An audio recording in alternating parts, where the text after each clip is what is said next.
I'd like to welcome everybody to the October edition of the PastorCast. I'm your host, John Musica, and we're excited that you've joined us this month. The PastorCast is a monthly program presented on the second Tuesday of each month. It's designed for pastors and church leaders, and we bring pastors and leaders that serve churches to the PastorCast to discuss topics that are important to you.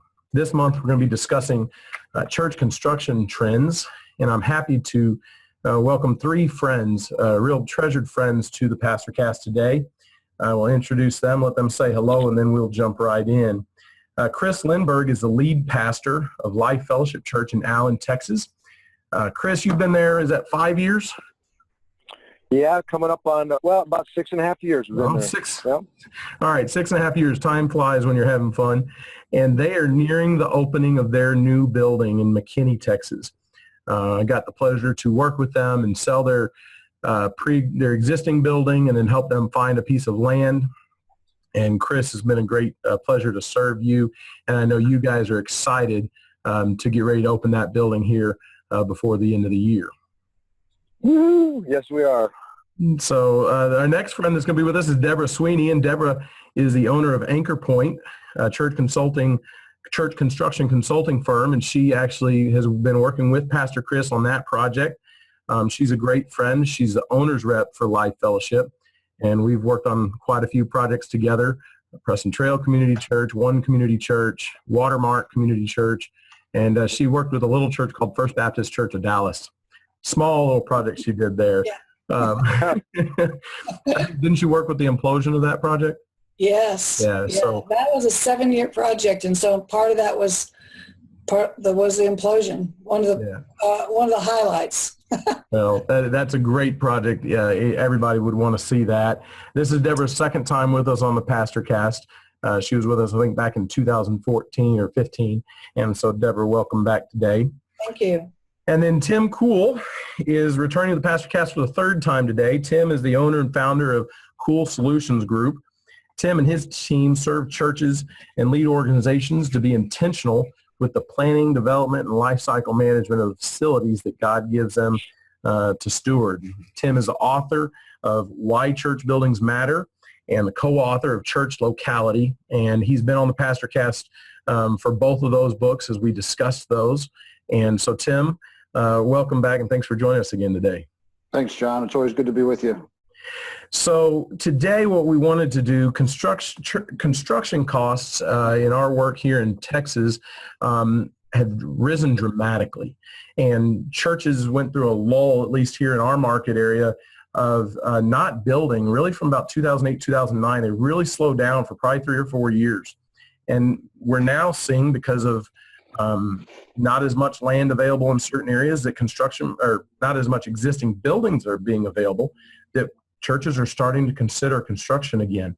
And churches like Chris Lindberg's church and others are saying, okay, let's build a building, and costs have risen.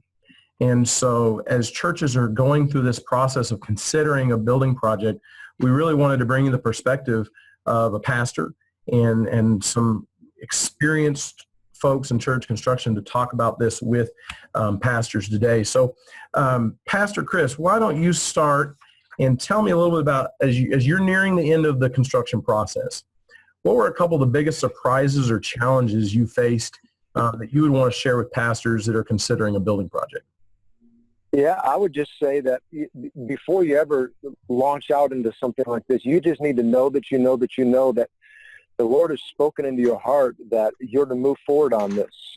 In other words, if the only thing holding you back is brick and mortar, move forward strongly, and God's going to be there along the way, because there have been so many challenges that I personally I've experienced. You know, it's the week in, the week out, the writing of the letters, the speaking of the messages, the lunches, the dinners, the home gatherings, all of that. As the lead of the church, everyone takes their cues, their inspiration, their energy. A lot of it flows out of who I am and the dream that God has put inside of me. And unless I had known that the Lord had definitely, beyond a shadow of a doubt, spoken to me on that, I think that I would have become very exhausted in the process. And instead, what we found is that people, they rallied around the vision. It galvanized our church in unbelievable ways that I never expected possible. And I'm just beyond thankful that the Lord allowed us to do that. You know, a challenge that we did experience was, early on in the process, when we reached out to you, John, we were trying to find a different place to be relocated. And that was a daunting challenge for us because the area that we live in, it's very progressive, very fast-paced, and the city itself fought us on all the prime real estate locations. In fact, we found an incredible piece, prime location. It matched all the prayer requests that I had, being in a place of legacy, a place of a landmark, in a family destination, had all of that. And the city looked at us and said, we're never going to allow you to build there. And I never anticipated having so much challenge from a city for certain locations. Now, they would have said, hey, you can go build in some obscure, hidden, hard-to-get-to neighborhood, but in a prime location, they were adamantly against us on that. And thank the Lord came through and provided us an incredible miracle in the process there. I would say that another area that we really face challenges is not just even in the building of the building, but understanding that we're not just moving from one location to another location, but we're moving to another location with the anticipation of extraordinary growth. And so we've got to enlarge our organizational structure. And when you're in the middle of a building program, money is scarce. You are tucking away as much as you can. You're raising as much as you can. And yet you're having to expand your organization so that when you get in day number one, and I didn't realize the pressure of the finances that would have incurred in my life beyond a shadow of a doubt. But like I was saying at the beginning, when the vision has been spoken clearly, consistently, transparently, it's been unbelievable for me to step back and go, I'm so thankful, because we have had some of the most incredible business leaders, high capacity folks come on board with who we are, because I think that great vision attracts great leaders. And I'm thankful that the Lord has given us his green light to move forward on that, and we're just humbled. Well, one last thing, John. Let me say this before I throw it back at you. If there's one piece of advice that I could give a pastor out there, it's this: it's to get the right people around you. Because here's the thing that I know: I'm great at a few things. I can see it, say it, seize it. I've got those things on the inside of me, but I have no idea how to negotiate it. I have no idea how to put the details together. I have no idea how to do all the things that, for instance, Sweeney, she has been a godsend for us. Mm-hmm. John Musica and Church Realty has been a godsend for us. We read through Tim Cook's book before we even started, and it has been a godsend for us, and we're thankful for the people that the Lord has surrounded us with. Well, Chris, that's good. You've done a great job. I've watched you. I shared your website here with folks that are, if they have video capabilities that can see this. You guys did a great job casting vision, preparing for this, and it's been really great to watch. And I think you're right, especially when it comes to a construction project. There's lots of things that we don't know and we're not prepared for. And to have seasoned individuals who understand, who've been through construction projects, who've seen the process, you want those people on your team. And so, Deborah, let's talk about that. I know you're actively working with Chris and with other church projects here in Texas. And I've been doing this work now, working with churches for 10 years. We've seen a dramatic increase in construction costs. We used to tell churches $125, $150 a foot for ground-up construction, not counting FF&E. We used to do that, and now we're sitting here with churches getting $250 and $300 a foot quotes. Talk to us a little bit about what you see that are driving those costs, and then maybe a couple of steps that churches can take early in the process to hopefully save some money? Well, yeah, everything has really escalated. It's been a little of a shock to everyone's system because a lot of churches, when we weren't doing a lot, were getting some quotes on some of their design, and then we go back after they've decided to move forward, and those quotes have really escalated, and it's been a shock. And it's like, wait a minute, we didn't change anything here. Why is it so high? But in the Dallas area, everyone is so busy because it seems like everyone started construction really at the same time. And of course, with the new Cowboys area and Toyota moving in, all of these companies that we've relied on for skilled labor are busy. And so unintended consequences of this have been escalated pricing and then schedule delays because we can't get people on site. They're tied up with other projects. So the skilled labor issue is a big deal because there are openings for people that, if you've done it in the past, you've got a job. You can just pick up the phone. And so we're always trying to find the skilled labor that can actually complete the projects, and all the companies that do the mill workers, the HVAC people, they're just swamped. And so as a result, their prices have gone up. The prices on equipment has gone up as well, but the labor costs have really gone up, and you just can't find them to come and do your job. And then when you do find them, they're busy doing something else, and you have to put it off for a couple of weeks. So, so before you go on to the saving money, a couple of years ago, it was prices were going up because of materials. And I've heard over and over lately, it's all about the labor. And that's just because there's so much going on. And I remember when Chris was getting some of his first bids, some kind of contractors were estimating how fast they could build things and the timelines they were throwing out. And I remember getting a timeline from a construction company, Chris sharing that with me and me going, whoa. I was shocked that builder even said they could deliver it that quickly. So as you start to talk about how churches can save and prepare for, as Chris is casting vision to his group, hey, we're going to move in by this date. Talk to us a little bit about preparation and how churches can be prepared to save dollars on their facility. Well, I think that this might sound a little odd, but if churches will simplify designs so they're not real complicated and complex with a lot of different roof lines, a lot of different looks, and it's some of those things are really mounting up because it takes so much longer to build them. Not that everybody needs to do a box by any stretch of the imagination, but just simplifying a design is a smart thing to do when you're trying to save money. And also knowing exactly what you want to build.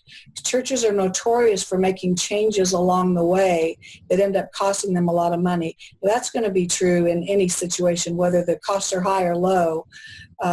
Churches really do change their mind a lot. But if they really think ahead and know exactly what they want to build, then they can really save a lot of money throughout the process. I think that's what Tim's company does a lot of, is trying to just make sure, what is your vision? How do you get there? And then stay with that vision. Don't be going to the left or the right. Keeping the scope. I wrote a couple of notes, keeping their scope intact. Obviously, reducing change orders. That's everybody says that. Everybody says, I'm not going to have a change order. It's unlikely that you won't, whether you realize it in the construction side or not. There are change orders because there is not a perfect 100% set of drawings out there anywhere. And so there are going to be changes. There's going to be unforeseen conditions. But if you can really think ahead and hire a really good contractor. Some of the contractors that I'd like to have right now are too busy to do a job, and I'm like, what? How can that be? We really need you on this job because you can rely on them. That they say what they do, and some of the others right now are not doing as much as what they have done in the past, just because they're so busy. And I don't think they mean to. I just think that they end up having some issues. And let's see what else. Oh, don't delay your project because a lot of churches really, get decisions quickly. Let me put it that way, because a lot of churches wait to make a decision because they've got to talk to this different group of people. But if you can get everybody in the room together, make some decisions and go ahead and move forward in today's market, it's better to move forward and not delay, because it's just costing more the longer that we wait. And in Dallas, the construction industry is not going down. We call right up here by where I'm at, they call it the $1 billion mile, because there's that much construction going on. So don't delay. Go ahead and make a move, but move smart. That's good. So Tim, you've worked with churches across the country. Have you seen a significant increase in other areas? Is that something unique to Dallas, or is that something you're seeing as well? It's not unique to Dallas. I think Dallas is probably caught up in the Southern California of 10, 12 years ago, when that part of the country just went through the roof, and you couldn't buy a nail for less than $20, and supply and demand was part of it. Just as Debbie said, you guys are just so busy. We see that in other parts of the country. We're managing a project in Kentucky right now that we're still.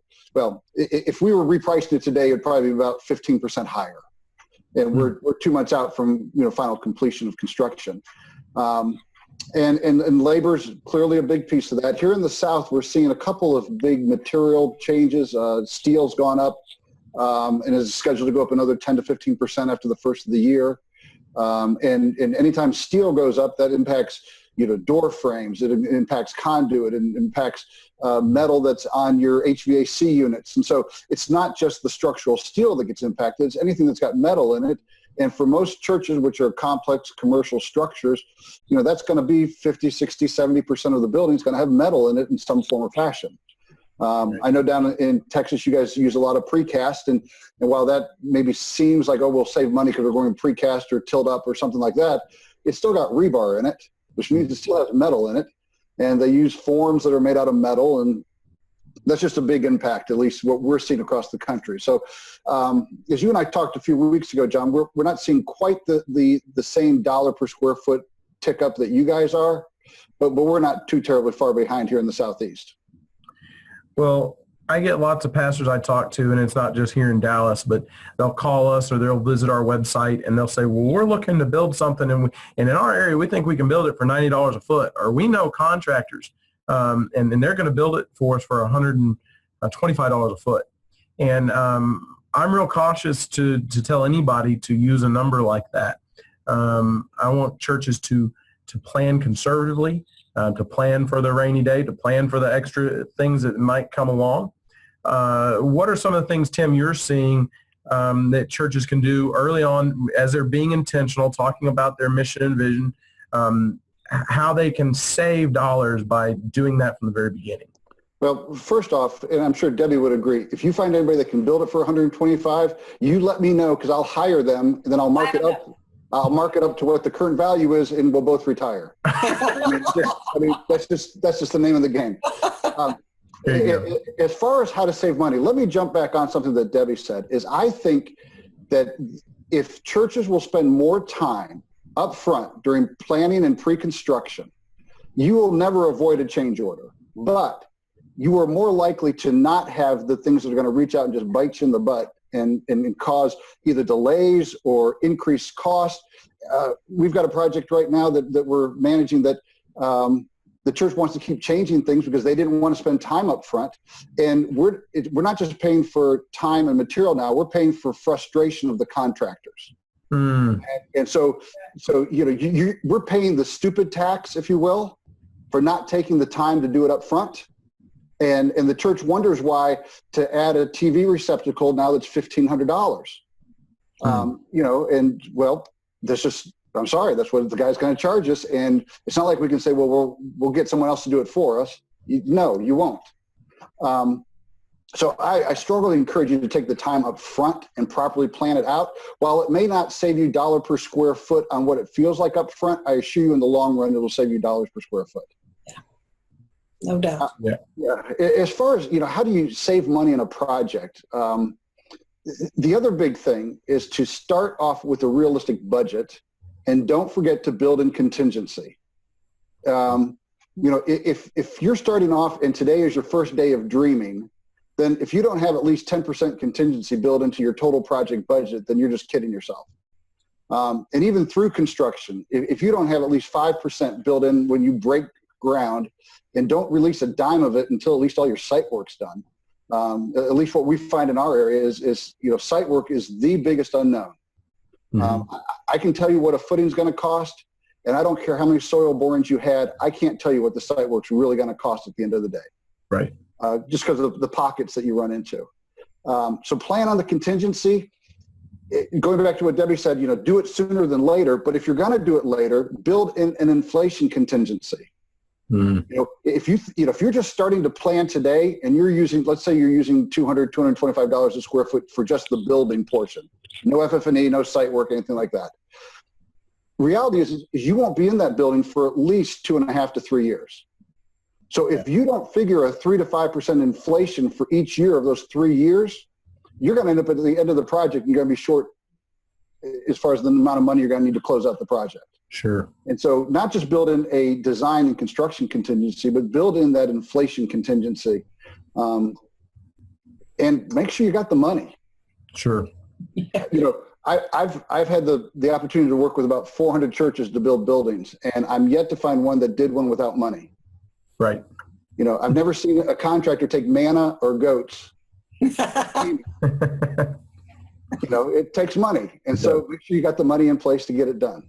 Well, let me add to what you both are saying. And when it comes to selecting your site and to save dollars, a big part of it is the site you purchase and the due diligence you do before you own that piece of property. I've seen churches that have bought a piece of property because it was cheap, only to find out that in order to build on it, that land was no longer cheap. It sloped the wrong direction. It had a too steep of a grade, or it didn't have the right access point. So they didn't have enough frontage, so they had to buy more land to get more access points in order to have a church on that site. We've seen churches not count that cost. So just because something is cheap does not mean it's good, and just because it's good doesn't mean it's going to be cheap. And so, on top of that, John, even more than topography, if a church buys a piece of land because they got a deal on it, mm-hmm. And then find out that there's no sewer or water for their sprinkler system, and you got to bring water 3 miles away, then all of a sudden you've paid more for water than you have the land. Yeah, there's church projects I've come across where churches have bought land out, speculative out that's going to be where the development is, but you're right, the water and sewer was not there, and so first phase was pulling water and sewer a mile or 2 mm-hmm. miles. I know one project that got stopped because you had to pull it 500 feet, but it was just that big of an expense to that church. They ended up selling that piece of property. Pastor Chris can tell you, as we searched land all over Allen and McKinney and in that area, and some land sites were really expensive. They would have been ideal. Others, maybe they didn't have the right utilities. Maybe they didn't have the right access. So we come across these things. You can't just fall into one piece of dirt and go, well, God's giving us this. I get churches all the time. Well, we just want to put up a sign. If that owner will let us put up a sign, we'll raise the money and then we'll build on it. And I strongly encourage churches not to do that, because you're going to lead your church down a path to a project you cannot complete. So Tim, your wisdom about saying make sure you have the money, you have the ability to raise the money. Pastor Chris, you've done an excellent job with your congregation and the challenge where you've had to raise some money through the process. You've done a wonderful job of casting that vision and keeping it going. And now you're going to have a prime spot in the middle of right on 121. It's going to be really great to see that. But you have to have the dollars, and you have to have done the due diligence before you own that property to make sure that site will work for you. Yeah. Let's talk for a few minutes about picking an architect and a builder. I think these are two critical decisions as you start to plan and you build a facility. I've had churches that have gotten their quotes, they've picked their builder, and then when it comes time to actually build it, it comes back 30% higher than the original quote. Tim, I'll start with you, and then we'll go to Debbie. What are some pieces of advice you give a church as they're selecting contractors? I wouldn't select one. That's the best advice is don't hire a contractor or an architect. No, just kidding. If we can build without them, I would be all in favor. And after having spent 23 years in the general contracting business, I know of what I speak. But when you start to explore the general contractors, it used to be really, really important to get a general contractor that's done church work. Mm-hmm. I'm not of that same mindset right now. While a contractor that understands church is beneficial, I don't think it's as mandatory as it used to be, particularly if you have someone such as Debbie or myself on the team that can bring that context to it. What you really need is a really good contractor that can build, that's got a good reputation, that's got a low mod rate, that's got a low bonding capacity, all the type of things that make them a qualified contractor. Now, at the same time, if you get a contractor that is used to blowing and going on a retail space and doesn't understand that on Sunday and on Wednesday night, that's when that church needs to be open, and they're not sensitive to that, you run into a problem. Now, from an architectural side, I am more inclined to want to get an architect that has church experience. I think that's, again, contractors don't spend your money, architects do. Okay? That's good. All a contractor does is spend the money that for every line that an architect's drawn on the paper. And so getting that design right, and Debbie brought up a good point about some of the simplicity of buildings, and I think that's a piece of it. I also think building smaller buildings than what you think you need is critical, and properly phasing it so that as God does bless you, you can afford to build that next phase. So instead of sacrificing, and it becomes a give and take, do I sacrifice in square footage or aesthetics? And so, which one's more critical to the vision and mission of your church? But getting the right architectural team on board, and it's not just the architect, but what consultants are they going to bring to the table? Who's their structural engineer? I've got a project right now where I'm using a Dallas, Texas firm of all places to do my architecture. And after we gave them our geotech, the structural engineer came back and wanted double the number of kips on the steel bearing. And I'm like, you've lost your mind, And he could increase the cost of the building 15-18% just by doubling the number of kips on all the structural components. Mm-hmm. And so it's the whole team. If the team that they bring of MEP guys is used to only doing chillers and boilers and package plants and not DX equipment, your cost is going to be higher. And so it's not just the design; it's all the components that go into the project to make it a whole. That's good. Deborah, I'm sure I saw you agreeing with a lot of that. What else you had to? Well, I think specifically in selecting an architect, you really have got to have somebody on board that really captures and catches your vision, because a lot of architects, no, not a lot. Some architects are after a building that is more of a monument to the architectural firm rather than to the glory of God in your church. And so you really need to interview 2 or 3 or 4 or 5. A lot of architects come because of referrals, which is great. And I know some firms here that started not doing any churches, and now then they do a lot of churches because they've done such a great job. But I'm telling you, they made a lot of mistakes right up front, and they've had to kind of fix it because they didn't know churches and they didn't realize several really important things about churches and how they operate. But interviewing 4 or 5 or 6 people that really align with your vision can really come back to you, to the church, and say, this is what we think we heard you say. Let us know if that's the case, rather than having someone just draw something for you, bring it and say, oh, that's a pretty picture. It really align with the architect. GCs, just like Tim said, the GC is just the guy that's going to build what that architect has put down on paper. So it's really important to have that relationship. The GC, you have to look at more from a pricing standpoint of what their fees are, how long it's going to take them to build. You still need to interview the GCs too, because you have to be in line with them too. But it's a real thin balance between just making sure that they understand what you're after.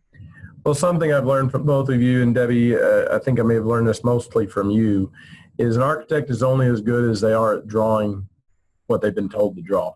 That's true. You've run into some, I know we've had situations where an architect they didn't provide what the city needed. I think having an architect who understands what a city is going to look for in the process of permitting and everything, and having good drawings that then the builder can actually come back to. I think having somebody like Debbie or Tim on your team who can sit in those pre-construction meetings and those construction meetings throughout the process. And I'm going to let Pastor Chris speak to this in a minute, because Pastor Chris would say, hey, I can do all the vision, I can do the preaching, but when it comes to a construction meeting, I can't tell them that they drew those plans wrong. So Pastor Chris, you've been through this recently. Tell me your experience of interviewing architects and then also sitting in those meetings with Deborah, and how that experience was for you. Yeah, I come back to, maybe there's someone listening. You're incredible at leading and casting vision, but none of us are great at everything. And that's the difference. So when we hired Deb to be our owner's rep, we were getting quotes from different architects and different organizations. And then Deb got in the mix of it, and all the quotes started changing because they know her and she's able to call their bluff. And it actually, there's a cost in hiring an owner's rep, but the amount that it saved us, the amount of headache that it saved us, and the fact now that we're getting the quality and the excellence that we were expecting in the very beginning, it helps bring that brand standard to the whole process. I just couldn't speak highly enough of hire somebody to help you do this, because it's complex. Yeah. Yeah. What, John, if I could jump in one other thing. Yeah. And Deborah made comment of this about, you show a pretty picture to someone in the church, and what ends up happening is the minute you show that pretty picture, they buy it. Someone emotionally has bought that, oh, isn't that pretty? That's what we want. And they don't even know if they can afford it yet.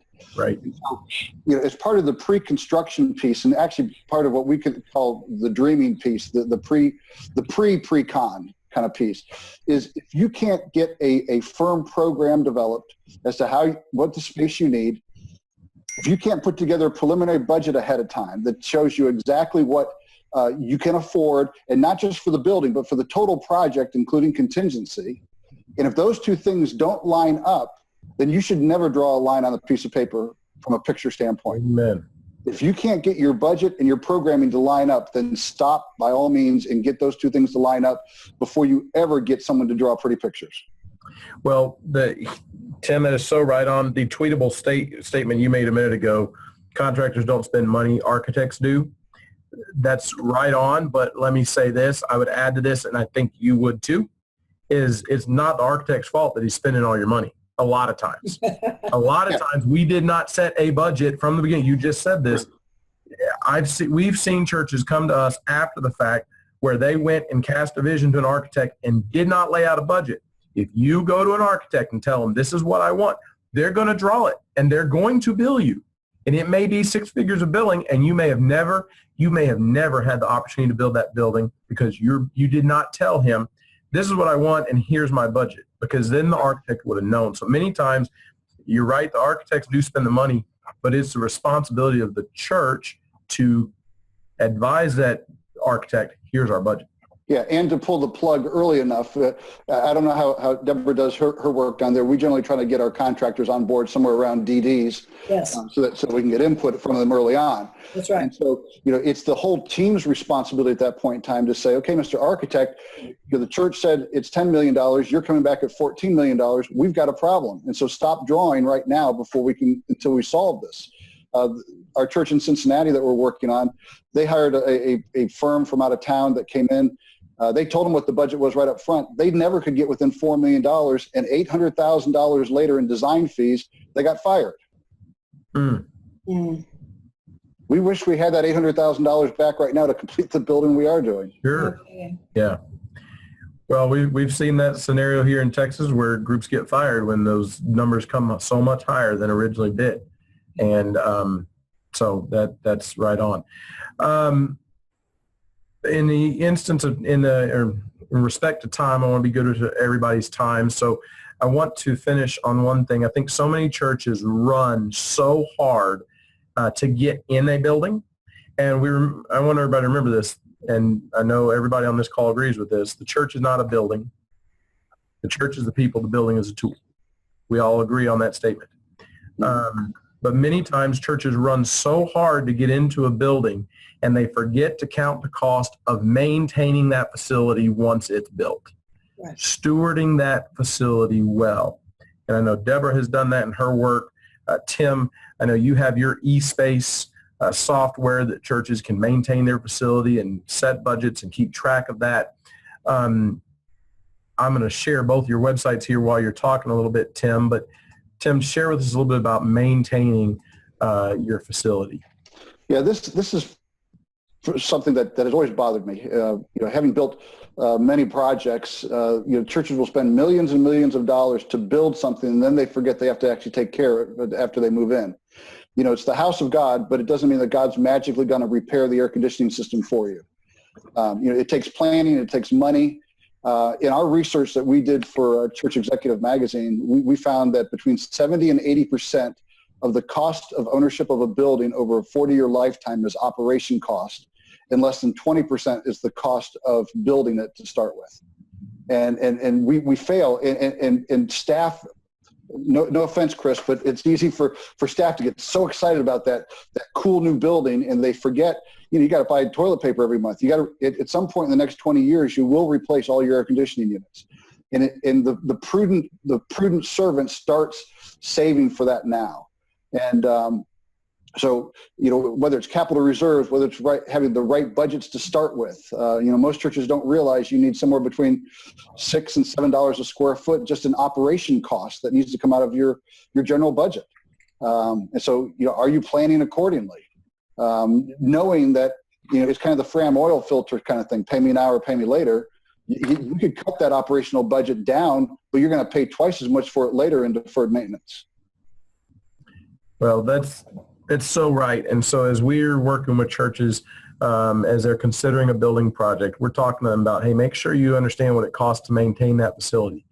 Because I've met with churches who said, hey, I'm tired of ministering to air conditioning units. We need to minister to people. And so, Deborah, I know you've not only helped churches build buildings, but then stay on and help them maintain for a couple of years. Share with me a little bit of your thoughts on that. Well, I'll tell you, I think I take a little bit different tact to look at it, because churches generally don't feel like their facility department is a part of a ministry group. And I tell everybody it is as much of a ministry group as your youth leaders, your singles leaders. It is just, the facility department needs to have as much respect as the other ministries, because it is a ministry of the church, and it's too long. Everybody has just thought, well, when you're looking at a mission trip or repairing the air conditioning, I understand why the decision is made to take the mission trip. I'm just saying, let's try to find a balance there to make sure that the facilities are also treated as a ministry, because without the facilities, the ministry is going to not be as effective. And so every church needs to look at facilities as a vital ministry of their church. Yeah, they too often they budget it right and they can take care of it. Yeah, too often the facility manager is the redheaded stepchild of the staff, and let me get all spiritual on you for a minute. But if you go back to Numbers 3 and read about the first keepers of the temple and the tabernacle, they were the Levites. They were the priests of the time, so facility managers were important enough in the book of Numbers to be listed before a youth pastor or a missions pastor was. So you start looking at the importance that even God saw in someone taking care of the facilities that he had entrusted to them. And to Deborah's point, ask somebody next time, how many weeks can you be outside of your sanctuary while the air conditioning has to be replaced? Right. That's hey, John, if I could just speak into something on this. My dad, he's built at the campus there where he pastors in Memphis, over 200,000 square feet in the facility there.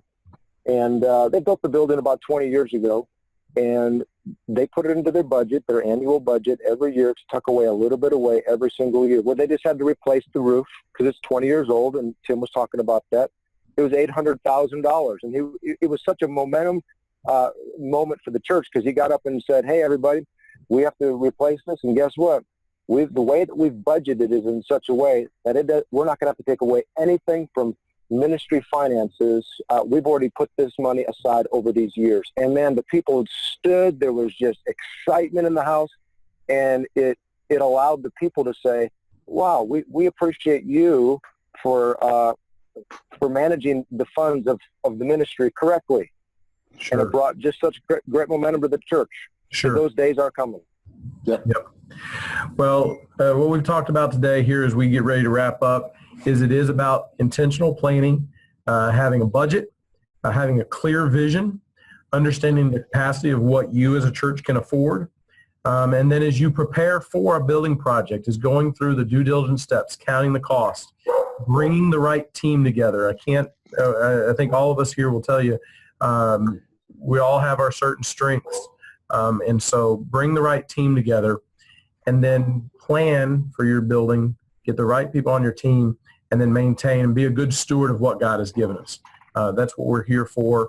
And I really appreciate Debbie, Tim, and Pastor Chris, all of you being here. We'll share your websites. This will be on the PastorCast.com. Throughout the call here, I shared your websites. Tim, you can find him at coolsolutionsgroup.com. His eSpace software, if you don't have a way to maintain your facility, you need to check that out. Deborah's website is anchorpoint.net. And Pastor Chris, your buildinglife.org is the website they made specifically for their building project to cast vision. If you're a pastor thinking about a building project, check out that website, buildinglife.org. They did a great job of sharing that vision with people by creating that website. And so just share each of those resources with you. The PastorCast is sponsored by Service Realty. Service Realty is the church real estate professionals. We're based here in Plano, Texas, and we serve churches across Texas and in other areas when called upon. Denver, Colorado, Seattle, Washington. We've done projects in California. So we exist to serve the church and help you through these critical decisions. And so thank you all for joining us today. Deborah, Tim, Chris, thank you all for joining us, and we look forward to having y'all again next time. Thanks, John. Thank y'all, everybody. Thanks, my friend.